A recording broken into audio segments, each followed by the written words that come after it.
কেন জানি চায়না সফরটা শেষ হতেই চাচ্ছে না। এত এত ভিডিও, এত এত স্মৃতি, আসলে মনে হচ্ছে যে আমি এখন মনে হয় ওখানে স্টে করছি।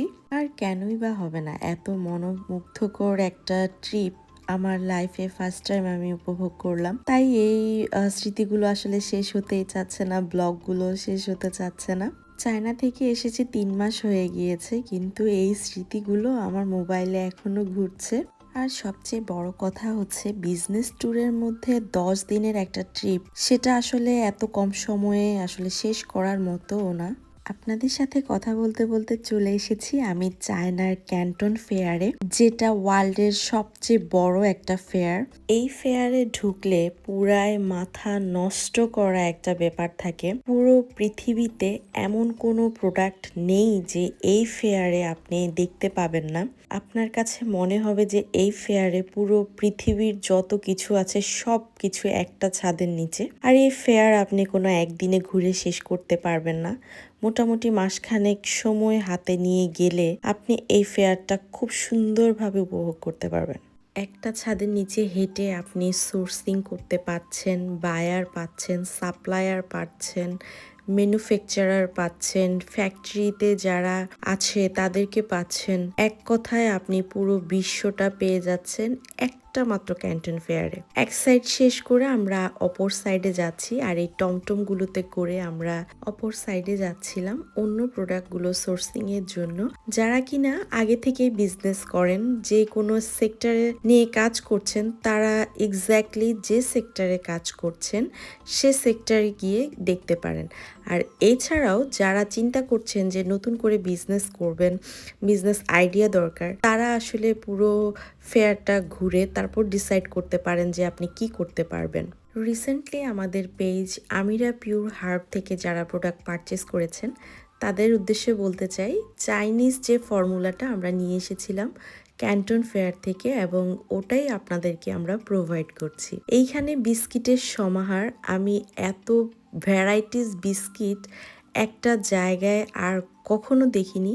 এত এত ফর্মুলা, এত এত ভেরিয়েশন, এত এত ফ্লেভার। যেহেতু আমার বেকারি বিজনেস আছে, যার কারণে এখান থেকেও আমরা কিছু ফর্মুলা নিয়ে নিয়েছিলাম আমাদের বেকারি সেকশনের জন্য। এরপরে আমরা চলে এসেছি শুজের সাইডে। আমাদের যেহেতু শুজের বিজনেসও আছে, এতদিন আমরা সাপ্লায়ার থেকে প্রোডাক্ট কালেকশন করতাম, আর চায়না এসে আমরা সরাসরি ম্যানুফ্যাকচারার পেয়ে গিয়েছি, এবং এটা আমাদের জন্য আরো ইজি হয়ে গিয়েছে।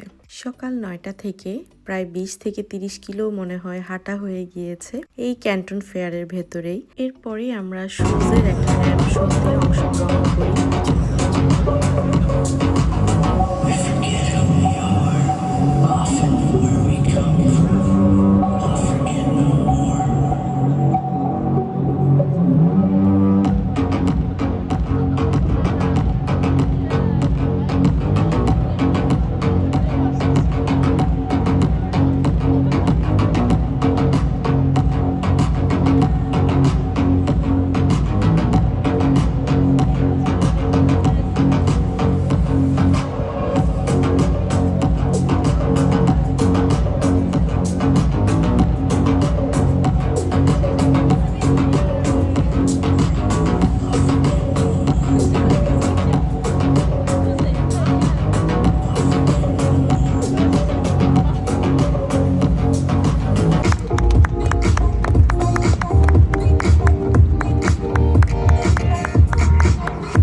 Ladies and gentlemen, Wuxi Jewelry Kidswear Industries Promotion Conference has come to the successful conclusion.